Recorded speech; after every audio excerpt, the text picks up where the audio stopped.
اللہم صلی علی سیدنا و مولانا محمد معدن الجود والکرم آلہ و صحبہ و بارک وسلم۔ حمد و صلاۃ کے بعد انتہائی عزت و تکریم کے لائق سامعین و حاضرین، دوستو، بزرگوں اور بھائیوں، محفل شب برات کے عنوان سے اس خوبصورت رات میں اور ان ٹھنڈی ہواؤں میں آپ حضرات تشریف فرمائیں۔ نبی پاک صلی اللہ علیہ وسلم نے ارشاد فرمایا، جب شعبان کی 15ویں رات آئے تو رات کو بیدار رہا کرو اور صبح کو روزہ رکھا کرو۔ تو جب حضور نے کہہ دیا بیدار رہو تو پھر کسی کو سونا نہیں چاہیے، بیدار رہنا چاہیے۔ اور بیداری کا مطلب یہ نہیں کہ وہ آدمی بس جاگتا رہے، اس کا مطلب یہ ہے کہ وہ اللہ اللہ کرے، درود پاک پڑھے، عبادت کرے، تلاوت کرے، ذکر فکر میں رہے۔ کچھ باتیں اس مقصد کے لیے کہ اس رات اللہ پاک نے اپنی رحمت کے دروازے کھولے ہیں، تو کچھ ایسی بات کی جائے جس سے دل نرم ہو جائے۔ دوستو، قرآن مجید کی 2 آیات میں نے پڑھی ہیں۔ اللہ کریم نے فرمایا، یا ایھا الذین آمنوا اتقوا اللہ حق تقاتہ، اے ایمان والو اللہ سے ڈرو اور اتنا ڈرو جتنا ڈرنے کا حق ہے۔ ڈرو اللہ پاک سے، اور جس طرح تم کسی سے ڈرتے ہو، ڈرنے کا حق ہوتا ہے، وہ حق ادا کرنے کی کوشش کرو۔ ہم میں سے بہت سارے لوگ ڈرتے ہیں کچھ لوگوں سے، اور جب وہ ڈر رہے ہوتے ہیں تو انہیں احساس ہوتا ہے۔ اللہ پاک نے ہمارا وہ احساس خود بیان کر دیا ہے۔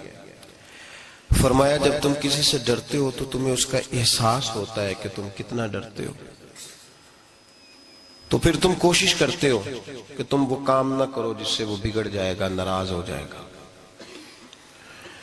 جو لوگ قانون سے ڈرتے ہیں وہ اشارہ نہیں توڑتے، کچھ بھی ہو جائے اشارہ نہیں توڑتے۔ انہیں پتہ ہے کہ یہاں اشارہ توڑیں گے تو الجھ جائیں گے، اور جہاں انہیں فکر نہ ہو کہ کوئی پوچھنے والا نہیں، وہاں ہم نے دیکھا ہے کہ لوگ اشارہ توڑ دیتے ہیں۔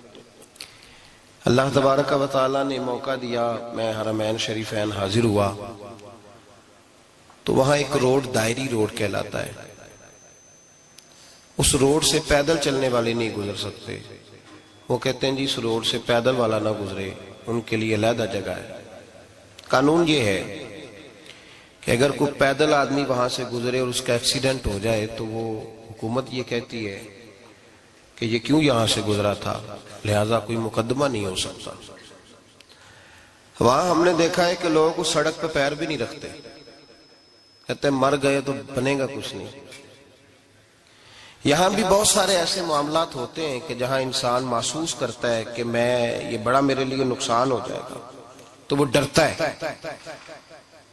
ایک چھوٹی سی بات ہے کہ رات کو کوئی آدمی اپنا دروازہ کھلا رکھ کے نہیں سوتا، حالانکہ کوئی حرج نہیں، کبھی کھلا رہ بھی جاتا ہے، اور اگر کبھی رہ جائے تو جس کی ذمہ داری بند کرنے کی ہو اس کے ساتھ پھر جو رویہ ہوتا ہے گھر والوں کا، یہ خوف ہے ہمارا اندر کا، تو بڑی شدت کے ساتھ ہم اس شخص کو سخت سست کہتے ہیں، ڈانٹتے ہیں، کہتے ہیں تو نے خیال ہی نہیں کیا، جمع پونجی لٹ جاتی تو یہ خوف ہے، یہ ہمارا اندر کا یہ خوف ہے۔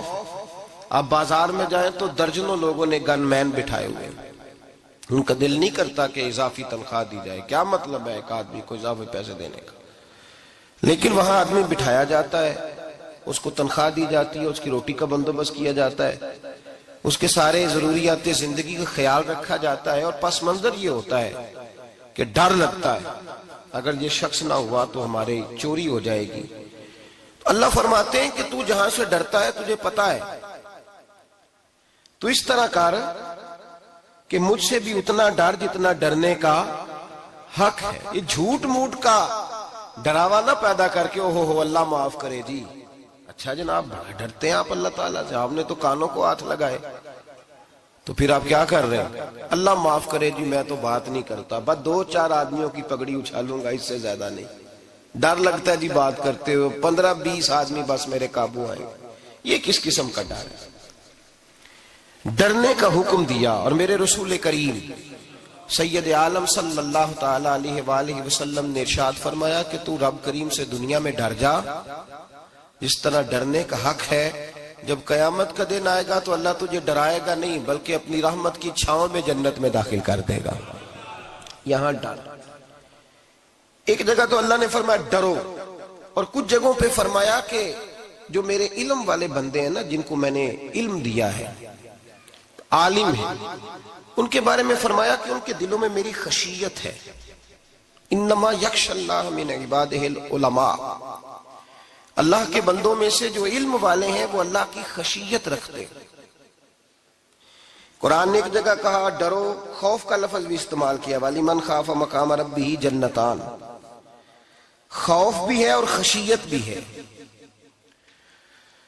ان دونوں کا معنی ایک ہی ہے، ڈرنا، خوف کا معنی بھی اور خشیت کا معنی بھی، ڈرنا۔ جب آپ علماء لغت کو پڑھیں گے، عربی ادب کو جاننے والے لوگوں کا مطالعہ کریں گے، تو انہوں نے یہی لکھا ہے کہ ان دونوں کا معنی ڈرنا ہے۔ میری طرف دیکھیے، توجہ کریں، کچھ سمجھانے لگا ہوں، اس نقطے کو ضرور سمجھیے گا۔ خشیت کا معنی بھی ڈرنا ہے، خوف کا معنی بھی۔ لیکن جب صوفیاء کے پاس جائیں نا، صوفیاء جو قرآن و سنت کی روح کی تفسیر کرنے والے ہیں، تو وہ کہتے ہیں نہیں، خشیت اور خوف میں فرق ہے، خوف اور ہوتا ہے، خشیت صوفیاء اس کی تفسیر اور کرتے ہیں۔ وہ کہتے ہیں خوف بھی ہوتا ہے اور خشیت بھی ہوتی ہے، الگ الگ چیزیں ہیں، ایک نہیں۔ بڑی خوبصورت بات ہے، اگر آپ سمجھ گئے تو آپ کو فائدہ دے گی۔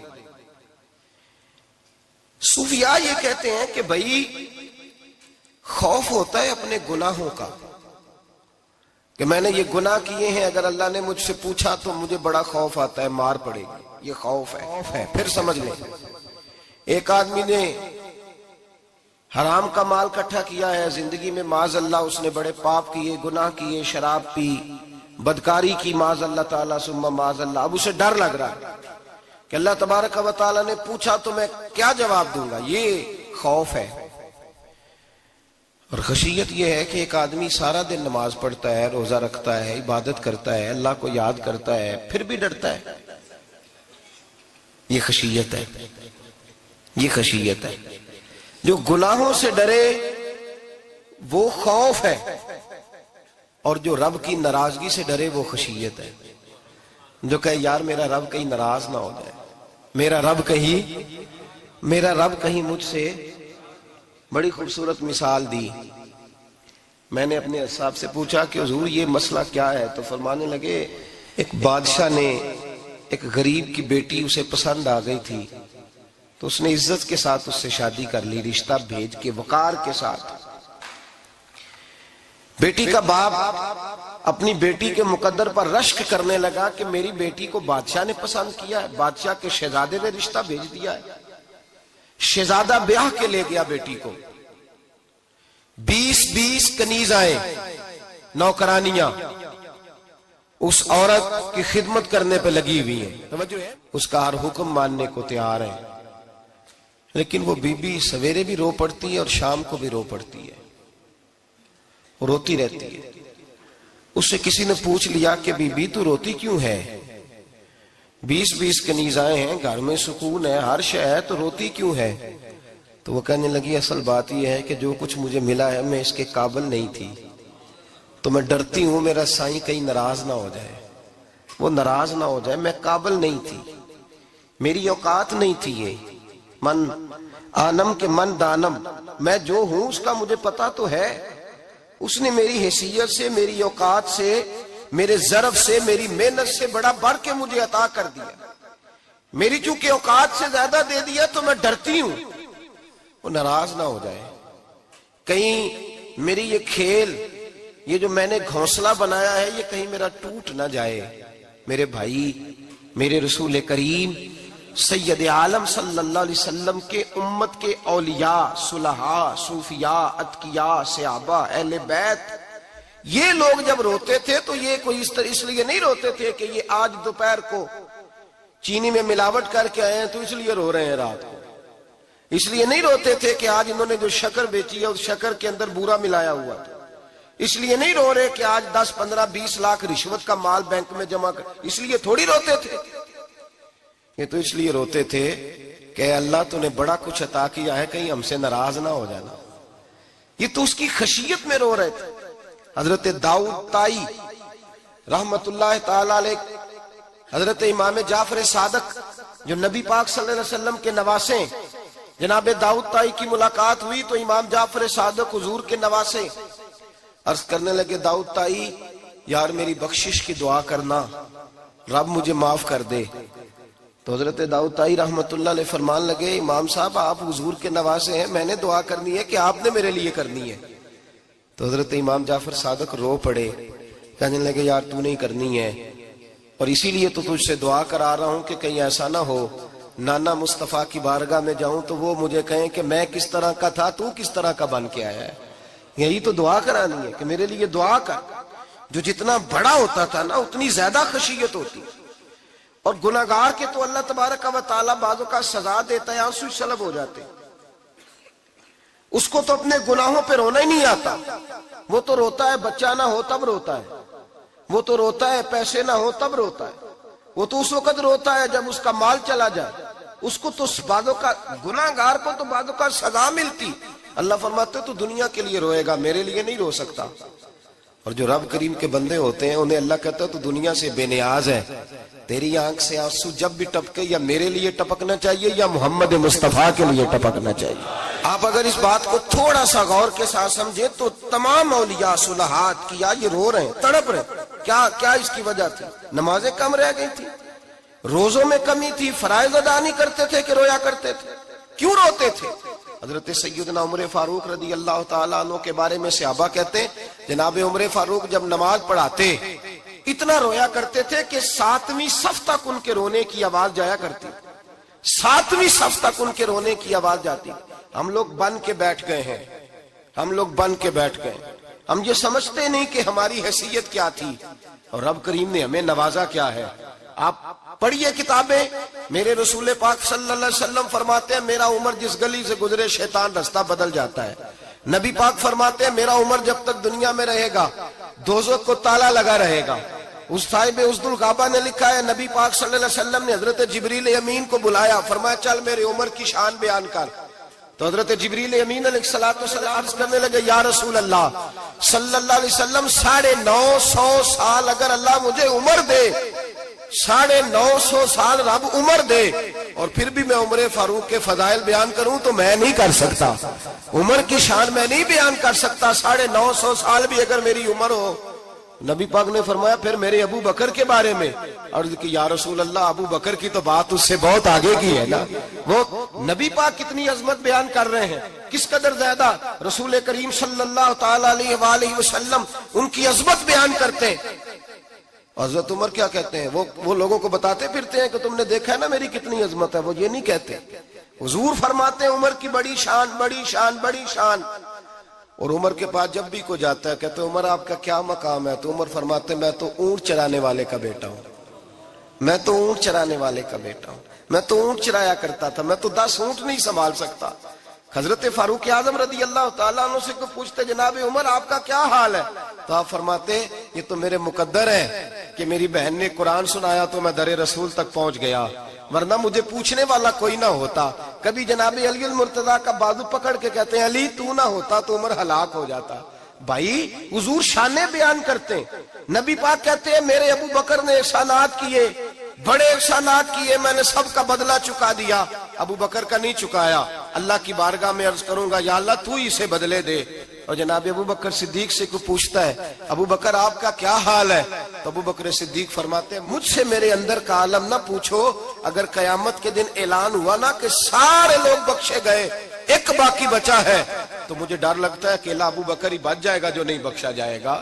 مجھے ڈر آتا ہے. تو بھائی پن کے بیٹھ گئے لوگوں کو پوچھ کر کے دیکھیں، کہتے ہیں کیا پاپ کیا ہے، کیا ہو گیا ہے؟ خشیت سے کانپتی ہوئی روحیں، تڑپتے ہوئے میرے رسول پاک کے غلام اولیاء اللہ صوفیاء کرام کے رونگٹے کھڑے ہیں رب کریم کے خوف سے.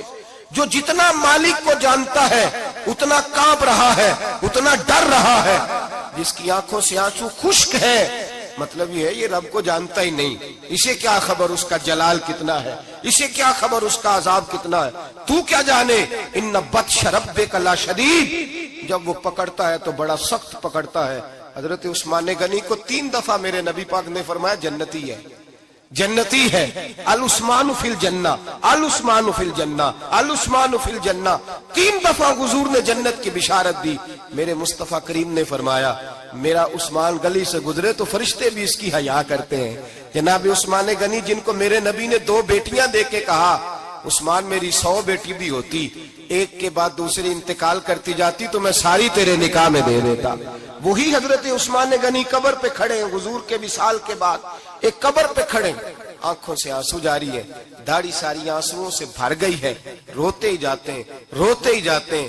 غلام کہتا عثمان یار رونا ہمیں چاہیے، رونا ہمیں چاہیے، جن کو کوئی بشارت نہیں اور آپ کو تو 3 بشارتیں، روتے کیوں ہو؟ جناب عثمان غنی فرمانے لگے جس مصطفیٰ نے مجھے جنت کی بشارت دی اسی رسول نے فرمایا تھا قبر آخرت کی منزلوں میں سے پہلی منزل ہے، آخرت کی منزلوں میں سے پہلی منزل۔ سوچتا ہوں اگر رب کریم نے عثمان سے حساب پوچھ لیا حساب کیسے دینا ہے؟ میرے مصطفیٰ کریم نے، یہ تو بات ہے نا جناب عمر کی، یہ تو بات ہے حضرت عمر کی، حضرت ابو بکر کی، جناب عثمان غنی کی، اور جس شیر خدا کے بارے میں نبی پاک نے فرمایا علی منی وانا من علی، فرمایا علی اور میں 2 نہیں، میں علی ہوں اور علی میں ہے، جن کو فرمایا من کنت مولا فہذا علی مولا، جس کا میں مولا اس کا علی بھی، اس کا علی بھی، جس مولا علی شیر خدا کو یہ درجہ دیا۔ ولی المرتضی اٹھے ہیں، نماز کا وضو کیا ہے، مصلی کی جانب جانے لگے تو جناب علی کا وجود تھر تھر کانپنے لگا، تھر تھر، چھم چھم آنسو برسنے لگے۔ حضرت سیدنا امام حسن آگے بڑھے، ابا جی کیا ہوا؟ فرمایا حسن ڈر رہا ہوں، مالک کی بارگاہ میں جا رہا ہوں، کہیں رب علی کو دھتکار ہی نہ دے، کہیں مالک علی سے حساب ہی نہ پوچھ لے، کہیں اللہ تبارک و تعالیٰ ناراضگی کی نظر سے نہ دیکھے۔ او بھائی ہم لوگ اتنے دلیر، اتنے تگڑے، اتنے سیاہ، اتنے عقل مند، اتنے گناہوں کے پیچھے پہاڑ ہیں، لیکن مجال ہے کوئی ایک قطرہ وہ آنسو جو ہم نے سنبھال کے رکھے ہیں دنیا داری پہ بہانے کے لیے۔ کبھی اپنا حساب کر، کبھی سوچ، روز شکوہ کرتا ہے، کہتا ہے میرے پاس پیسے نہیں، گاڑی نہیں، کار نہیں، کوٹھی نہیں، سرمایہ نہیں۔ کبھی سوچ جو کچھ ہے اگر رب کریم میرے اور آپ کے اعمال دیکھے تو ہماری حیثیت ہے کہ وہ سارا کچھ ہمیں دیا جاتا، ہماری اوقات تھی کہ وہ ہمیں دیا جاتا جو اس نے دیا ہے۔ ٹٹول کے دیکھیں، عمر گزر گئی، شکوے کرتے، ذرا پلٹ کے دیکھیں، اگر ہمارے گناہ اور ہماری نیکیاں اکٹھی کی جائیں تو ہم جزا والے نہیں سزا والے نکلتے ہیں معاذ اللہ۔ مامور غزنوی بڑا پیار کرتے تھے ایاز کے ساتھ، بڑا پیار کرتے تھے، نوازا کرتے تھے، روز کوئی نہ کوئی تحفہ ملتا تھا ایاز کو۔ کچھ حسد کرنے والوں نے کہا محمود تو اسے تحفے دیتا ہے اور یہ جنگل میں اسلحہ اکٹھا کر رہا ہے، یہ تیرے خلاف علیحدہ سے فوج تیار کر رہا ہے، کچھ وقت آئے گا یہ تجھے چھوڑ کے علیحدہ سے بادشاہی کا دعویٰ کر دے گا۔ مامور غزنوی کہنے لگے یہ کس طرح کی بات؟ کہا تمہیں پتہ ہے کہ ایاز عصر سے لے کر عشاء تک کہاں رہتا ہے؟ محمود کہنے لگے یار واقعی میں نے کبھی پوچھا تو نہیں، شک کا بیج بو دیا، شک کا بیج بو دیا۔ محمود غزنوی کہنے لگے اچھا آج میں پیچھا کروں گا، تفتیش کروں گا، تحقیق کروں گا کہاں جاتا ہے، تحقیق کروں گا۔ محمود غزنوی نکلے پیچھا کرنے، عصر کے بعد ایاز نے جنگل کا رخ کیا، محمود بھی پیچھے پیچھے ہو لیے۔ کہتے ہیں جنگل کے بیچ جا کے ایک جھونپڑی آئی، اس جھونپڑی کے اندر ایاز گئے، دروازہ کھولا، اندر چلے گئے۔ مجھے بڑا غصہ تھا کہ ہر بات مجھے بتاتا ہے، یہ کیوں نہیں بتائی؟ جب ایاز اندر گئے تو میں نے زور زور سے دروازہ کھٹکھٹایا غصے کے ساتھ۔ ایاز نے دروازہ کھولا، باہر آئے، میں نے کہا پیچھے ہٹ۔ ایاز پیچھے ہٹے تو میں اندر چلا گیا۔ محمود کہتے ہیں جب میں اندر گیا تو میں نے اس جھونپڑی میں ایک پرانا کرتا لٹکا ہوا دیکھا، ایک ٹوٹے ہوئے جوتے پڑے ہوئے دیکھے، ایک چھوٹا سا ڈنڈا دیکھا، ایک مٹکا، ایک پیالہ دیکھا۔ میں نے ساری تلاشی لی تو چند ٹوٹی پھوٹی پرانی چیزیں، میں نے کہا یار یہ کیا ہے؟ کہتے ہیں یاز، کہنے لگا بادشاہ ٹٹول کے دیکھ لے، یہی کچھ ہے جو تو نے دیکھا ہو۔ میں نے کہا یہ ہے کیا؟ کہتے ہیں یاز پیروں میں بیٹھ گیا، تڑپ کے رونے لگا، کہنے لگا بادشاہ یہ میری اوقات ہے، یہ میری اوقات ہے، یہ میری اوقات ہے، یہ میری اوقات ہے۔ کہا کیا مطلب؟ کہنے لگا جس دن تیرے پاس آیا تھا نا تو یہ میری کائنات تھی کل، آج تیری مہربانیوں نے مجھے یہاں تک پہنچا دیا ہے۔ میں جو تیرا غدار نہیں نہ ہوتا، میں جو تیری نافرمانی نہیں کرتا، اس لیے نہیں کرتا کہ میں ہر شام آ کے اپنی اوقات یاد کرتا ہوں، اور پھر مجھے روز رات کو میرا نفس کہتا ہے اس کا وفادار رہنا، اس کا وفادار رہنا۔ تو اس حال میں تھا جب آیا تھا، اگر یہ بگڑ گیا تو پھر تجھے اپنی اوقات کا پتہ ہے نا۔ محمود غزنوی نے سینے سے لگایا، کہنے لگے آج تک تو بچا بھی اس لیے ہے کہ تو اپنی اوقات نہیں بھولا۔ ملا رومی کہتا ہے اپنی اوقات یاد رکھ، تو کیا تھا، تجھے ایک رات سونے نہ دے تو اپنی ٹانگوں پہ کھڑا نہیں ہو سکتا، تیری وہ آنکھ لے جائے تو کچھ نہیں کر سکتا، وہ تجھے معذور کر دے تو کچھ نہیں کر سکتا۔ 30 سال کے اونچے 7 فٹ قد کے جوان اس نے فالج زدہ کر کے ہسپتالوں میں ڈال دیے، وہ کچھ نہ کر سکے۔ بڑے بڑے پہلوان جو کہتے تھے کہ ہم اٹھے تو دنیا اٹھتی ہے، اس نے پھینک دیے منو مٹی کے نیچے، کچھ نہ کر سکے۔ اپنی حیثیت نہ بھول۔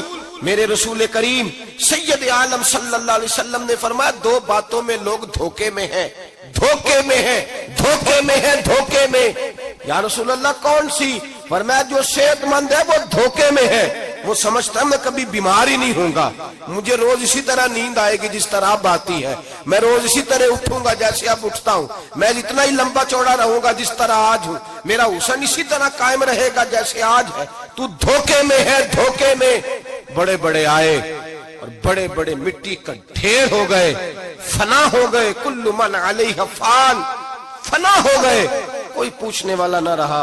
اور میرے رسول پاک نے فرمایا جو فارغ ہیں، جن کو رب نے اپنی عبادت کے لیے فارغ کیا، اپنے دین کی نوکری کے لیے فارغ، وہ بھی دھوکے میں ہیں، وقت ضائع کر رہے ہیں، چوک اور چوراہے میں کھڑے ہیں۔ میرے بھائی جب اپنی حیثیت انسان بھولتا ہے، حیثیت بھولتا ہے پھر وہ شکوہ کرتا ہے، جب اپنی اوقات بھولتا ہے پھر شکوہ کرتا ہے، جب وہ بھول جاتا ہے کہ میں کیا تھا پھر وہ شکوہ کرتا ہے۔ حضرت سیدنا امام اعمش رحمت اللہ علیہ بازار میں کھڑے تھے تو بادشاہ کا بیٹا گزرا، اکڑ کے گزرا، آپ نے بازو پکڑ کے کھینچا، فرمایا جا کے اپنی ماں سے پوچھ اور اپنے باپ سے پوچھ تیری اوقات کیا ہے۔ اکڑ کے چلتا ہے، جا پوچھ ان سے تیری حیثیت کیا ہے۔ حضرت جناب سیدنا امام اعمش نے ڈانٹا تو واپس آیا، آگے کہنے لگا ابا وہ امام کیا کہتا تھا کہ میری اوقات کیا ہے، کیا اوقات ہے میری؟ تو باپ اور ماں دونوں گھورنے لگے، کہنے لگے بیٹے ہمارے پاس دولت بھی تھی، گھر بھی تھا، مکان بھی تھا، جائیدادیں بھی تھی، بادشاہت بھی تھی، پر ہم دنیا کے دروازوں سے بھیک مانگ مانگ کے تھک گئے تھے۔ عرش کا مالک ایک بیٹا عطا نہیں کرتا تھا، ایک بیٹی نہیں دیتا تھا، تڑپ گئے تھے، روتے تھے، سسکتے تھے۔ پھر وہی امام احمد جنہوں نے آج تجھے گلی میں کھڑا کیا ہے اس کے دروازے پہ جا کے بیٹھ گئے۔ ہم نے کہا رب ناراض ہو گیا، دعا کرو ہم سے راضی ہو جائے، چلو زیادہ نہیں ایک لال ہی ہمیں دے دے۔ کہ امام اعمش دعائیں کیا کرتے تھے تو تب اللہ پاک نے تو ہمیں عطا کیا تھا۔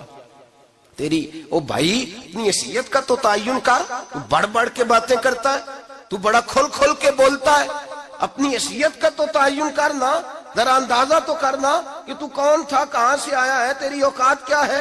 یہاں لوگ 1 منٹ میں آگے نکل جاتے، پلٹ کے دیکھ تو صحیح۔ اور میرے بھائی جو بڑے لوگ تھے وہ تڑپا کرتے تھے۔ حضرت فضیل بن عیاض رحمت اللہ علیہ فرماتے ہیں بغداد میں بارش نہیں ہوتی تھی، قحط پڑ گیا، جانور پیاس سے مرنے لگے، جوان بچے بوڑھے نڈھال ہونے لگے۔ فرماتے ہیں میں بھی نکلا، سفیان ثوری بھی نکلے، اور بھی کئی صوفیاء میدان میں نکلے، دعائیں مانگی، پر بارش نہیں ہوتی تھی۔ فرماتے ایک جھونپڑی سے ایک سفید بالوں والا اور گندمی رنگ والا ایک بوڑھا غلام نکلا جو کسی کا ملازم تھا، باہر آیا جھونپڑی سے، ہم اسے دیکھ رہے تھے، وہ ہمیں دیکھ نہیں رہا تھا۔ فرماتے ہیں اس کے چہرے پر عبادت کے نشان تھے، دور سے اس کا چہرہ دیکھتے لگتا تھا کوئی رب کریم کا بندہ ہے۔ فرماتے ہم اسے اللہ کا ولی جانتے تھے، اس نے دعا مانگی کہ تو لفظ پتہ کیا ہے دعا کے، ہاتھ اٹھا کے کہنے لگا مولا مجھے پتا ہے یہ جو بارش نہیں نہ ہو رہی ہے میری وجہ سے نہیں ہو رہی، میرے گناہوں کی بڑی لمبی فہرست ہے، بڑی لمبی لائن ہے۔ کہنے لگا اے اللہ میری اکیلے کی وجہ سے سارے بغداد کو سزا تو نہ دے۔ رب کریم جوان بھوکے، بچے بھوکے، مائیں ترس گئیں، بچے ترس گئے، جانور پانی کے قطرے، اللہ گناہ تو میرے اکیلے کے ہیں اور ان سب کو سزا کیوں دیتا ہے؟ نہ میری سزا سب کو تو نہ دے، میری سزا صرف مجھے دے، ان کو نہ دے۔ کہتے ہیں ابھی اس کے ہاتھ اٹھے ہوئے تھے، دعا بول رہا تھا، رب کریم نے فوراً بارش عطا فرما دی۔ فرماتے ہیں کھل کے بارش برسی۔ میں نے لوگوں سے پوچھا پتہ کرو کس کا غلام ہے، کہا فلاں آدمی کا۔ حضرت فضیل بن عیاض کہتے ہیں میں شام کو گھر چلا گیا، اس کے آقا سے بات کی، خرید لیا۔ میں جب اس کو خرید کے لایا، گلی میں جا رہے تھے تو مجھے کھڑا کر کے کہنے لگا فضیل میں نکما سا آدمی ہوں، بال بھی سفید ہیں، مجھ سے تو زیادہ کام ہی نہیں ہوتا، کیوں تو نے پیسے خرچ کیے؟ میں اس قابل ہی نہیں تھا، کیوں خریدا؟ تو حضرت فضیل ابن عیاض کہتے ہیں میں نے اس کو کہا کل جو تو نے دعا مانگی تھی تو نہیں دیکھ رہا تھا، ہم دیکھ رہے تھے، تو مقبول ہے رب کریم کی بارگاہ کا، تجھے اس لیے خرید کے لایا ہوں، تو مقبول ہے۔ کہتے ہیں یہ لفظ سنے تو ٹھہر گئے، وہ کہنے لگے اچھا آقا مجھے 5 منٹ کا وقت ملے گا؟ میں نے کہا ہاں ہاں ضرور ملے گا۔ کہتے ہیں انہوں نے وہیں نماز کی نیت باندھ لی، 2 رکعتیں پڑھی اور 2 رکعتیں پڑھ کے ہاتھ اٹھائے، کہنے لگے مولا تیرا اور میرا راز تھا، تو نے راز کیوں کھولا؟ اللہ مسترنا بستری کل جمیل، یا اللہ تیرے پاس پیارے پیارے پردے ہیں، ایک پردہ مجھے عطا کر دے، مجھے اپنا رکھ، مجھے لوگوں کے سامنے میرے پردے نہ کھول۔ آپ فرماتے ہیں یہ کہہ کہ وہ زمین پہ بیٹھے کلمہ شہادت پڑھا، ان کی روح پرواز کر گئی۔ میرے بھائی جو زیادہ پرہیزگار تھے، جو بڑے رب کریم کے بندے تھے، ان کے تو آنسو خشک ہی نہیں ہوتے، وہ تو تڑپا کرتے، صبح شامیں ان کی روح کے گزرتے تھے اور رب کریم کی ناراضگی سے ڈرتے تھے۔ وہ کہتے تھے مالک کہیں ناراض نہ ہو جائے، کہیں بگڑ نہ جائے۔ میرے رسول کریم صلی اللہ علیہ وسلم کے صحابی کہتے ہیں ایک جنگ سے خوشخبری آئی، تو جو خوشخبری لانے والے تھے وہ حضرت عمر فاروق رضی اللہ تعالیٰ عنہ کے پاس پہنچے خوشخبری دینے۔ حضرت عمر رضی اللہ تعالیٰ عنہ کھڑے تھے، صحابی نے آ کے کہا عمر مبارک ہو۔ جناب عمر کچھ لوگوں سے گفتگو کر رہے تھے، بات چیت جاری تھی، کہا مبارک ہو، فتح ہو گئی۔ حضرت عمر کہنے لگے ٹھہر تو جا، اس سے تو بات کر لینے دے جس سے کر رہا ہوں۔ جب کہنا ٹھہر تو جا، تو جو پیچھے کھڑے تھے وہ شرمندہ ہو گئے، اتنی سی بات ہے نا، چودھری تو بندہ بنتا ہی تب ہے جب 5-10 کی ایک دن کے اندر بےزتی کر لے، پڑھا لکھا تو بنتا ہی تب ہے جو 10-15 کو جاہل کہہ لے، تو بڑا تو بنتا ہی تب ہے جو 5-6 کو نیچا دکھا لے۔ تو یہ ہماری ڈگریوں کا تو مزاج ہی بڑا مختلف ہے، ہم تو اعزاز والے ہوتے ہی تب ہیں جب کچھ چھوٹا ہوگا تو ہم بڑے ہوں گے نا، ہم تو چاہتے ہیں ہمیں کچھ چھوٹا ملے، کسی کو چھوٹا کر کے اس کے قد پہ سوار ہو کے بڑا ہونا چاہتے ہیں۔ اتنی سی بات تھی کہ ٹھہر جانا یار پہلے اس کی تو سن لینے دے۔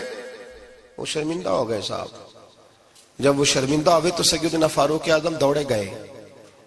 صحابہ کہتے ہیں گارا تھا، کیچڑ تھا، اس گارے میں سر رکھا، سجدہ کرنے لگے، اٹھے، کہنے لگے مولا اپنے عمر سے ناراض نہ ہو جانا، یہ کل تک اونٹ چرایا کرتا تھا، آج تیری مخلوق کو شرمندہ کرنے لگ گیا ہے، یہ اپنی حیثیت ہی بھول گیا، اسے خبر ہی نہیں کہ یہ کیا تھا، یہ آج تیری مخلوق کو شرمندہ کرتا ہے، اللہ اپنے عمر سے ناراض نہ ہو جانا۔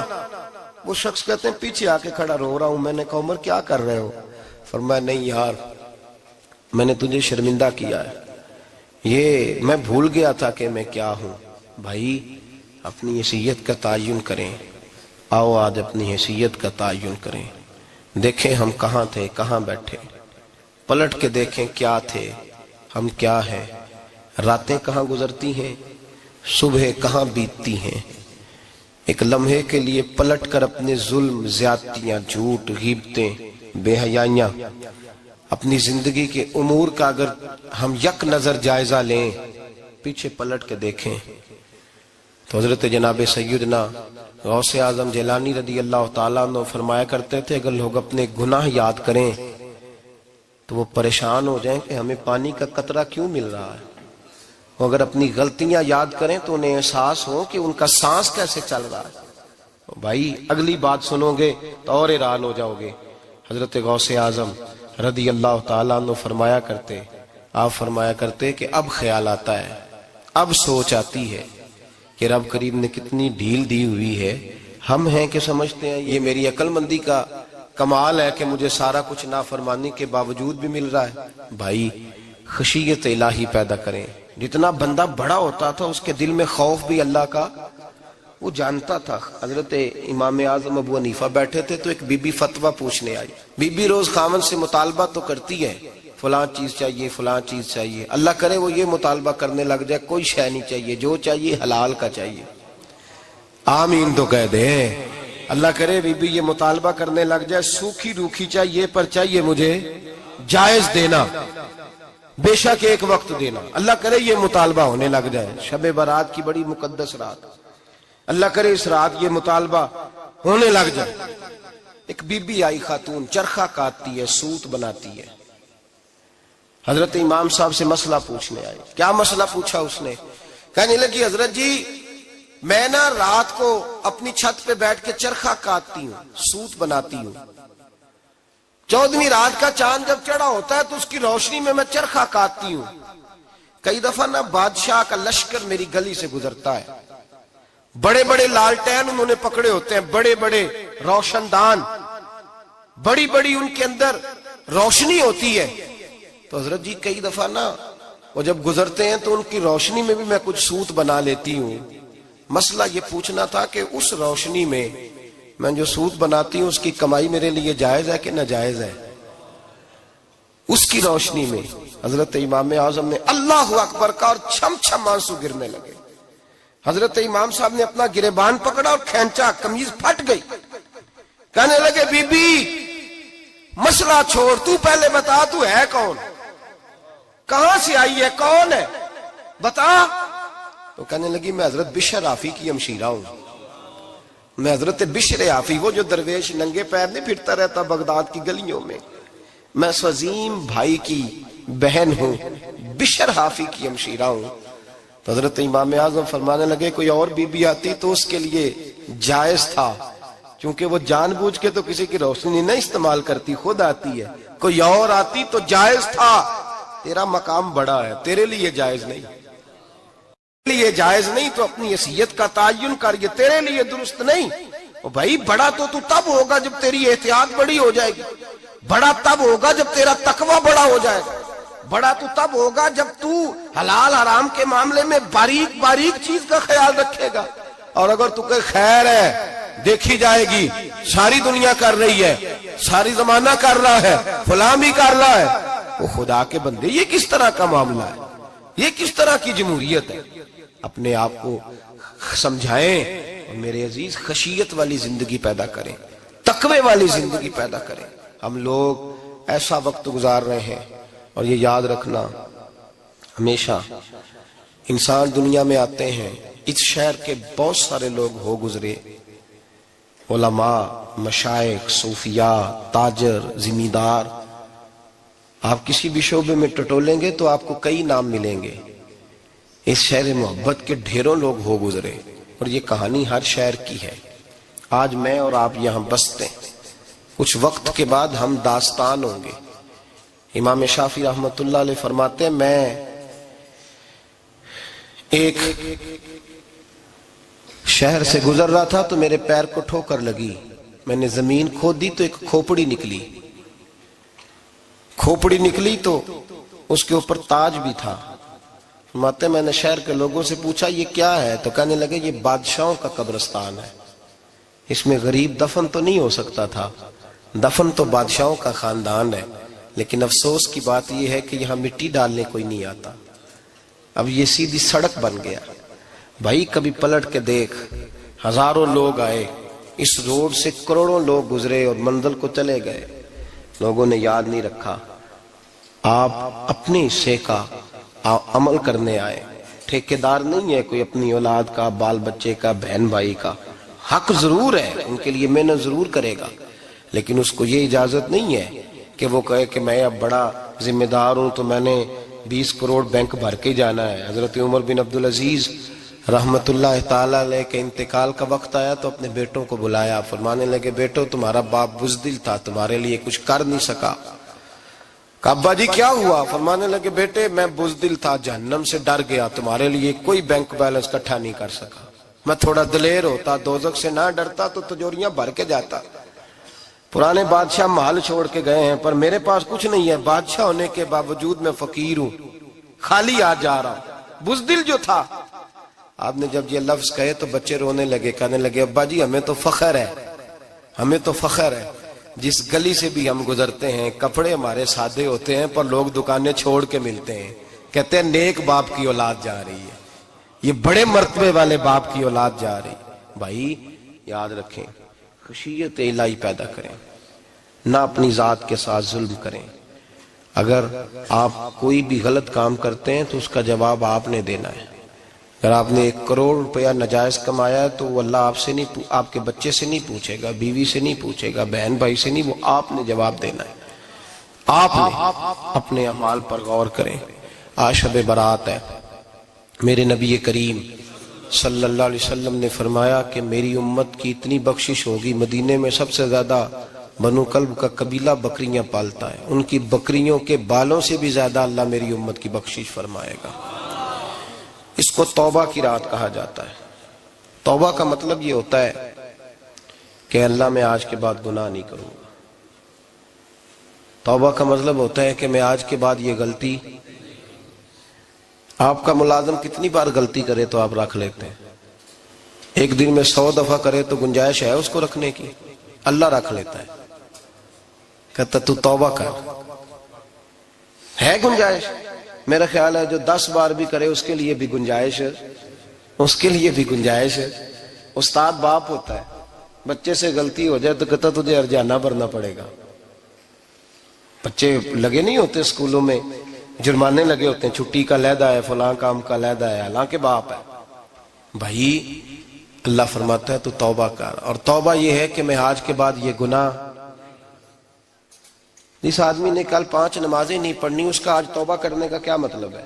توبہ کا کیا مطلب ہے کہ میں آئندہ گناہ، تو جو سویرے 5 نمازیں نہیں پڑھنا چاہتا کہتا ہے کل زور نہیں میں نے پڑھنی، چلو فجر تک جاگنا ہے فجر پڑھ لوں گا، تو اس نے توبہ کی ہے؟ کوئی مذاق ہے؟ استغفر اللہ استغفر اللہ استغفر اللہ، معاف کر دے، کیا معاف کر دے؟ سویرے تو مسجد آئے گا۔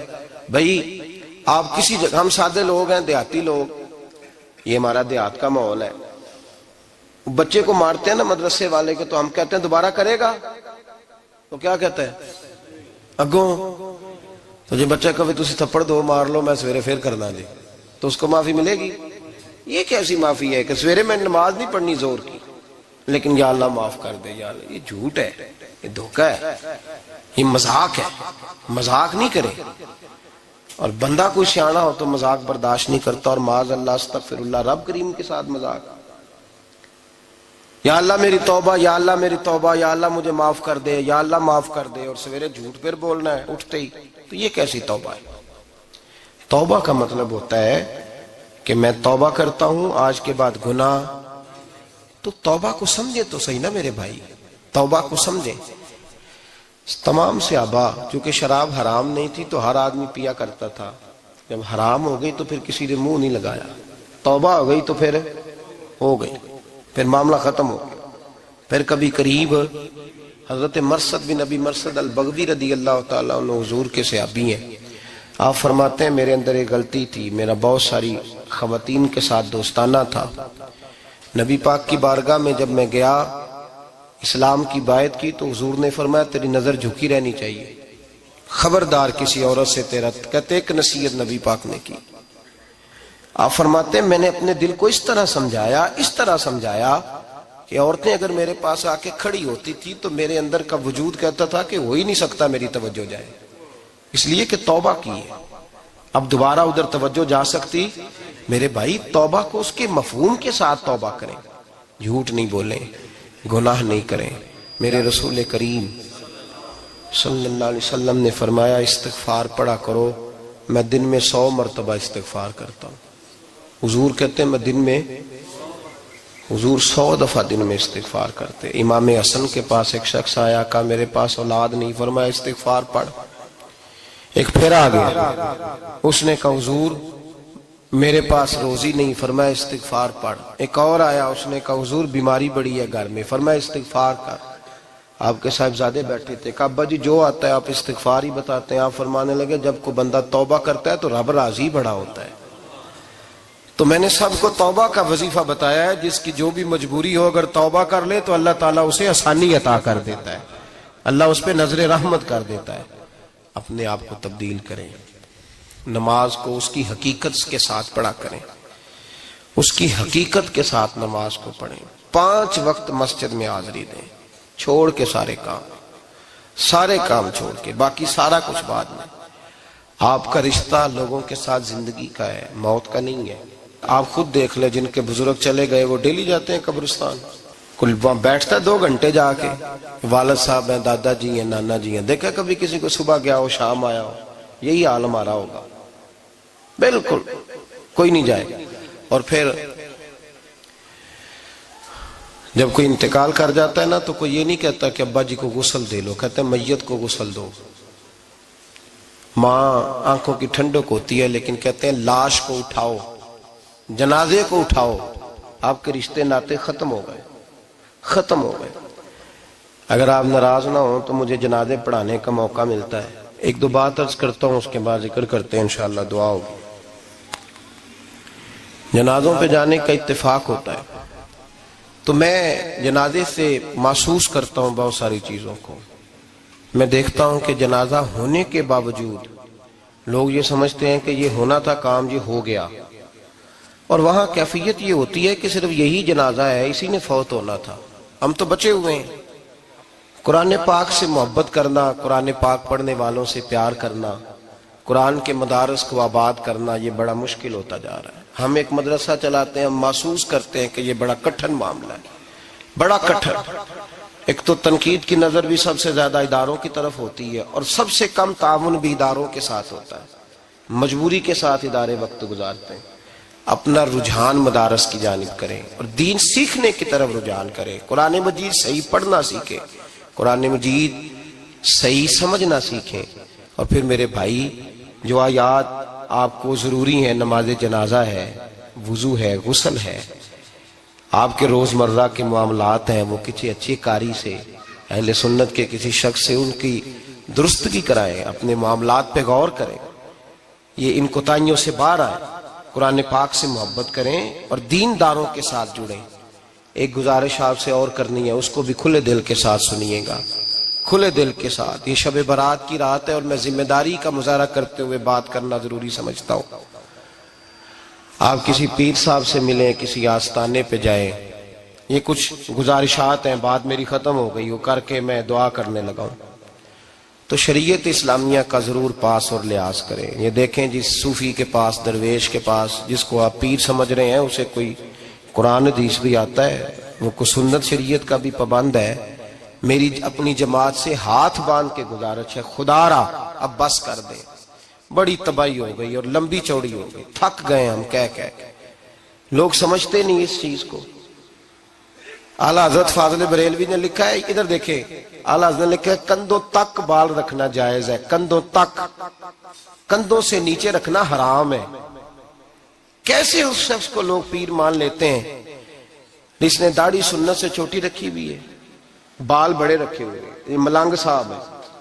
ان تماشوں سے باہر آ جائیں, اللہ تبارک و تعالیٰ کی بارگاہ کی طرف رجوع کریں. ہم دم کے قائل ہیں, درود کے قائل ہیں. میں سارا دن پتہ نہیں 20 تعویذ لکھ کے دیتا ہوں.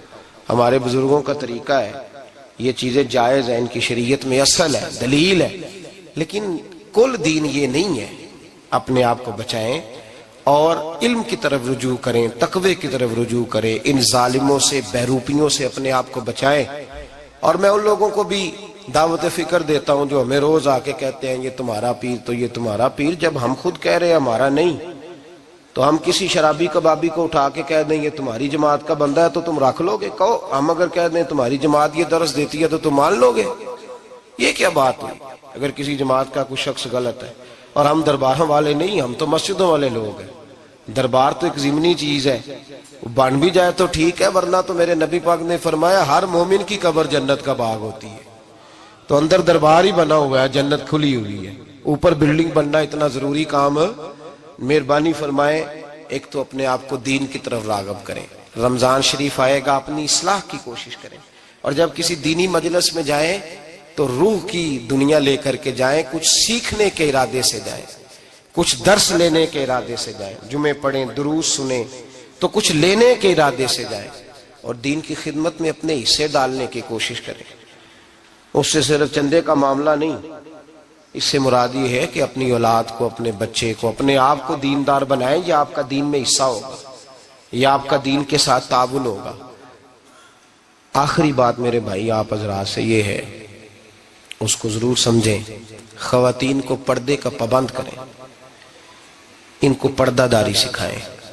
پردہ شریعت میں ضروری ہے، اور جواب دہ عورت نہیں ہوگی، اس کا خامند ہوگا، اس کا باپ، اور اس کا اگر بھائی بڑا سربراہ ہے تو وہ جواب دہ ہوگا کہ عورت بے پردہ کیوں نکلتی ہے۔ تہذیب کے نام پر بد تہذیبی نہ کریں، خبردار کوئی ایسا کام نہ کریں جسے اللہ رسول ناراض ہو۔ ان کو پردے کا پابند کریں، بغیر برقعے کے، بغیر مکمل نقاب کے، بالکل عورت کو اجازت نہ دیں گھر سے نکلنے کی، سختی کریں، اور ان کو سمجھائیں کہ ہمارا تعلق یورپ کے ساتھ نہیں، ہمارا تعلق خاتون جنت حضرت فاطمہ الزہرا کے ساتھ ہے۔ ان کو پابند کریں، اور یہ میں ذمہ داری سے بات کہہ رہا ہوں، مرد ذمہ دار ہے اگر اس کی عورت با پردہ نہیں ہے، وہ ذمہ دار ہے، اور اللہ کی بارگاہ میں اس کی کوئی بات قابل قبول نہیں ہوگی۔ اور شب برات کی رات اتنے لوگ گواہ ہیں کہ یہ پیغام آپ کو پہنچایا گیا، آپ کو پہنچایا گیا، آسمان زمین اور ہوا گواہ ہے کہ ہمیں یہ بات پہنچائی گئی کہ ہمیں ان کو پردہ کرانا ہے۔ ذکر ہوگا، ذکر کیا ہے؟ ذکر ہے اللہ کو یاد کرنا۔ اور میرے نبی پاک صلی اللہ علیہ وسلم نے ایک حدیث میں فرمایا، رب کا ذکر اس طرح کرو کہ لوگ تمہیں دیوانہ سمجھیں۔ یہ لوگ باتیں کرتے ہیں تو کھول کھول کے، اللہ کے ذکر کی باری آتی ہے تو تھک سے جاتے ہیں، تھک کے ذکر نہیں کریں، ذکر کریں تو پوری دل جمی کے ساتھ، سرور کے ساتھ، کیف کے ساتھ۔ اور آج کر کے تو دیکھیں بھلا ذکر میں ہوتا کیا ہے، یہ لذت کیا ہے، یہ کیف کیا ہے۔ میرے بچے چھوٹے مجھ سے کہتے ہیں ذکر لمبا کرایا کریں۔ بیٹا اکثر مجھے کہتا ہے ذکر جو ہے نا وہ جب آپ بڑا لطف آتا ہے ذکر میں، ذکر تو ایک کیفیت ہے، لگ جائے تو اس کا ایک اپنا ذائقہ ہے۔ تو ذکر کریں اللہ کا، درود شریف پڑھیں۔ دعا کیا ہے؟ آج لائٹ کو بند کر کے جب ہمارے ہاں ذکر ہوتا ہے، دعا ہوتی ہے، تو ہمارے بزرگ یہ کہتے ہیں، ہم ثابت یہ کرنا چاہتے ہیں کہ ہم مجمع میں نہیں بیٹھے، یا اللہ تیری بارگاہ میں بیٹھے ہیں، ہمیں تو ساتھ والا دیکھ نہیں پا رہا۔ دعا مانگے، اور اللہ سے مانگے تو کھول کے مانگے۔ اور آج اگر ہو سکے نا تو کوئی ایک آدھ قطرہ گرا ہی دے۔ میرے نبی پاک نے فرمایا محفل میں چند لوگ بھی رو پڑیں تو سب کا کام بن جاتا ہے۔ آپ میں سے کوئی نیک آدمی ایسا ہوگا تو ہمارے جیسے کئی گناہگاروں کو ساتھ اللہ اس پہ فضل فرمائے گا۔ یہاں ذکر کے بعد دعا ہوگی، دعا کے بعد پھر سلام ہوگا، پھر ایک دفعہ آخر میں دعا ہوگی، پھر آپ کو کچھ وقت دیا جائے گا انفرادی طور پہ نفل ادا کرنے کا، 4 6 نفل پڑھ کے نئے سرے سے تازے ہو کے آپ حضرات تشریف لائیں گے، اور پھر انشاءاللہ تعالی یہاں لنگر کا بندوبست ہوگا آپ حضرات کے لیے، معذر جو کچھ ہے آپ کو پیش کیا جائے گا۔ کوشش کریں روزہ رہ ہی جائے صبح کا، ویسے بھی پریکٹس ہوگی رمضان کی، اور شعبان میں زیادہ روزے رکھنا میرے نبی پاک کی سنت بھی ہے، اس لیے ضرور کوشش کریں کہ سحری کا بندوبست ہے تو آپ روزہ رکھیں تاکہ آپ کے لیے آسانی ہو جائے۔ اللہ تبارک و تعالی ہماری اس حاضری کو اپنی بارگاہ میں مقبول فرمائے۔